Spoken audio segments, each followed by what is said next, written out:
Parking problem சாமி. நேற்று 3 மணிக்கு நேற்று நைட்டு ஒரு 9 மணிக்கு எருமையிலேருந்து வந்தோம். எருமையிலேருந்து இங்கே இறக்கி விடுறது மணி 5:30 மணி. ஒரே டிராஃபிக் ப்ராப்ளம் தான். வண்டி விடுறதுக்கு இடமும் கிடையாது, பார்க்கிங். അതുമാതിരി ഡ്രൈവർ ലെസ് വെയിൽ സാപ്പാട് പ്രോബ്ലം. എരുമേലിയിലെത്തുന്ന ശബരിമല തീർത്ഥാടകരിൽ നിന്ന് പാർക്കിങ്ങിനും ഭക്ഷണത്തിനും അമിത വില ഈടാക്കുന്നുവെന്ന പരാതി വ്യാപകമായതോടെയാണ് ഹൈക്കോടതി ഇടപെട്ടത്. തീർത്ഥാടകർ നേരിടുന്ന പ്രശ്നങ്ങൾ സംബന്ധിച്ച് ചീഫ് ജസ്റ്റിസിന് ഇമെയിൽ വഴി 300ഓളം പരാതികൾ ലഭിച്ചതായി കോടതി അറിയിച്ചു. നിലയ്ക്കൽ, പമ്പ എന്നിവിടങ്ങളിലെ അസൗകര്യങ്ങളും പരാതിയിൽ പറയുന്നുണ്ട്.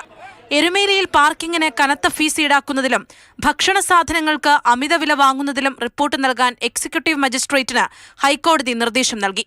എരുമേലി പഞ്ചായത്തിനോടും വിശദീകരണം ആവശ്യപ്പെട്ടു. കടകളിൽ ജില്ലാ ഭരണകൂടം നിർദ്ദേശിച്ച വിലവിവര പട്ടിക പ്രദർശിപ്പിക്കുന്നില്ലേ എന്ന് ഹൈക്കോടതി ചോദിച്ചു. മാതൃഭൂമി ന്യൂസ് വാർത്തയ്ക്ക് പിന്നാലെ എരുമേലിയിൽ അമിത ഫീസ് ഈടാക്കിയ പാർക്കിംഗ് സ്ഥാപനങ്ങൾക്ക് ജില്ലാ ഭരണകൂടം പിഴയിട്ടു. ശബരിമലയിൽ തീർത്ഥാടകരുടെ കണ്ണീര് വീഴില്ലെന്ന് ദേവസ്വം മന്ത്രി പ്രതികരിച്ചു. ഒരു കുഞ്ഞുങ്ങളുടെയും കണ്ണീര് വീഴ്ത്തുന്നില്ല, ഒരു ഭക്തന്റെയും കണ്ണീര് വീഴ്ത്തുന്നില്ല. ഭക്തർക്ക് ആവശ്യമായിട്ടുള്ള എല്ലാ സൗകര്യങ്ങളും ചെയ്തു കൊടുത്തിട്ടുണ്ട്. പിന്നെ ചില ആശങ്കകൾ ഉണ്ടാക്കാൻ വേണ്ടിയുള്ള വലിയ ശ്രമങ്ങൾ നടത്തുന്നുണ്ട്. അതൊന്ന് പിന്തിരിയണമെന്നാണ് ദേവസ്വം വകുപ്പിന് വേണ്ടി അഭ്യർത്ഥിക്കാനുള്ളത്, ഗവൺമെന്റിന് വേണ്ടി അഭ്യർത്ഥിക്കാനുള്ളത്. തീർത്ഥാടകർക്ക് പ്രാഥമിക സൗകര്യങ്ങളും സുരക്ഷയും ഒരുക്കണമെന്ന് തമിഴ്നാട് ചീഫ് സെക്രട്ടറി കേരളത്തോട് ആവശ്യപ്പെട്ടു. പോലീസുകാരുടെ ഡ്യൂട്ടി മാറ്റം സുരക്ഷയെ ബാധിക്കാതിരിക്കാൻ പുതിയ ക്രമീകരണം ഏർപ്പെടുത്തി. ഇലവുങ്കലിനും നിലയ്ക്കലിനുമിടയിൽ കൂടുതൽ പാർക്കിംഗ് സൗകര്യമൊരുക്കും.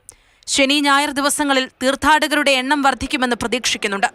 പമ്പേ വന്നതിന് ശേഷം അപ്പാച്ചി വണ്ടി വന്നു കഴിഞ്ഞിട്ടുണ്ട്. മുതല തടഞ്ഞു നിർത്തി ക്യൂ ആയിട്ട് പിന്നെ തടഞ്ഞു നിർത്തി വിടുവാറില്ല. മരക്കൂട്ടം വഴി ക്യൂ ആയിട്ട് നല്ല തിരക്കുണ്ടായിരുന്നു വരുന്ന വഴിക്കൊക്കെ. പിന്നെ മരക്കൂട്ടത്തടുത്തൊക്കെ നല്ല തിരക്കായിരുന്നു. കുറേ നേരം ക്യൂ നിൽക്കേണ്ടി വന്നു. ഒരുപാട് നേരം ക്യൂ നിൽക്കേണ്ടി വന്നു. പിന്നെ ഒരുപാട് നേരം 6-7 മണിക്കൂർ നിൽക്കേണ്ടി വന്നു. നിലയ്ക്കലിലും പമ്പയിലും നിയന്ത്രണങ്ങൾ കർശനമാക്കി. News desk, Mathrubhumi news.